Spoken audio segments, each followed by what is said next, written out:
नाशिकमध्ये उघड झालेल्या आयटी कंपनीतील गंभीर प्रकरणानंतर आता पुण्यातूनही आयटी कंपनीतील वेगवेगळ्या तक्रारी समोर येऊ लागल्यात। नेमकं काय घडतंय, हा प्रकार नेमका काय हे जाणून घेण्यासाठी हा व्हिडिओ पूर्ण पहा।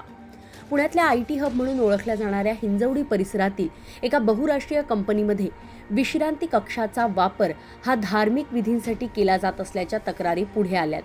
इतकंच नाही तर इतर कर्मचाऱ्यांना त्या विश्रांतीगृहामध्ये प्रवेश नाकारला जातोय असंही तक्रारींमध्ये म्हटलंय। या पार्श्वभूमीवर नगरविकास राज्यमंत्री माधुरी मिसाळ यांनी तातडीनं पुणे पोलीस आयुक्तांना पत्र पाठवत या प्रकरणाची सखोल चौकशी करण्याचे आदेश दिलेत। मिसाळ यांनी या पत्रामध्ये नमूद केलंय, ही माहिती विविध स्रोतांद्वारे मिळाली आहे, अद्याप अधिकृतरित्या पडताळलेली नाही, मात्र हा विषय अत्यंत संवेदनशील असल्यामुळे सत्यता तपासणं गरजेचं आहे। विशेष म्हणजे महिला कर्मचाऱ्यांच्या सुरक्षिततेच्या दृष्टीनं सुद्धा या प्रकरणाची चौकशी करण्यावर भर देण्यात आलाय। महिलांशी गोपनीय पद्धतीनं संवाद साधून त्यांना कोणत्याही प्रकारचा दबाव, छळ किंवा असुविधा होत आहे का याची खात्री करण्याच्याही सूचना देण्यात आल्यात। याविषयी राज्यमंत्री माधुरी मिसाळ काय म्हणतायत, ऐका। नमस्कार।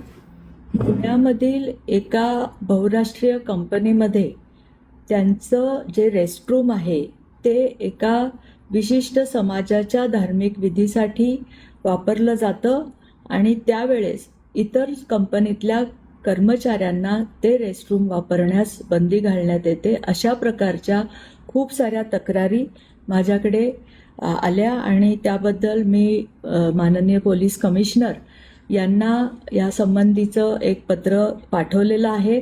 त्यांच्याशी मी चर्चा केलेली आहे। अशा पद्धतीने जर एका कंपनीमध्ये अशा पद्धतीचं रेस्टरूम फक्त एकाच समाजाच्या धार्मिक विधीसाठी वापरलं जात असेल आणि कंपनीच्या इतर कर्मचाऱ्यांना तिथे जाण्यास मज्जाव होत असेल तर पोलिसांनी तिथे निष्पक्षपणे कुठलाही भेदभाव न करता याची चौकशी करावी आणि तात्काळ याच्यावर कारवाई करावी, हे या पत्राद्वारे मी पोलीस कमिशनरांना सांगितलेलं आहे। लगेचच त्यांनी तात्काळ ही कारवाई करून त्याचा अहवाल द्यावा ही विनंती। जय हिंद, जय महाराष्ट्र। आता या संपूर्ण प्रकरणामध्ये पोलिसांची चौकशी होईलच, मात्र नाशिकप्रमाणे याही आयटी कंपनीमध्ये काही गंभीर प्रकार तर घडत नाहीये ना, किंवा तशा काही गंभीर गोष्टी तर उघडकीस येणार नाही ना, याकडे सगळ्यांचंच लक्ष लागलंय। पुण्याहून अश्विनी जाधव केदारी यांचा रिपोर्ट, लोकमत व्हिडिओ।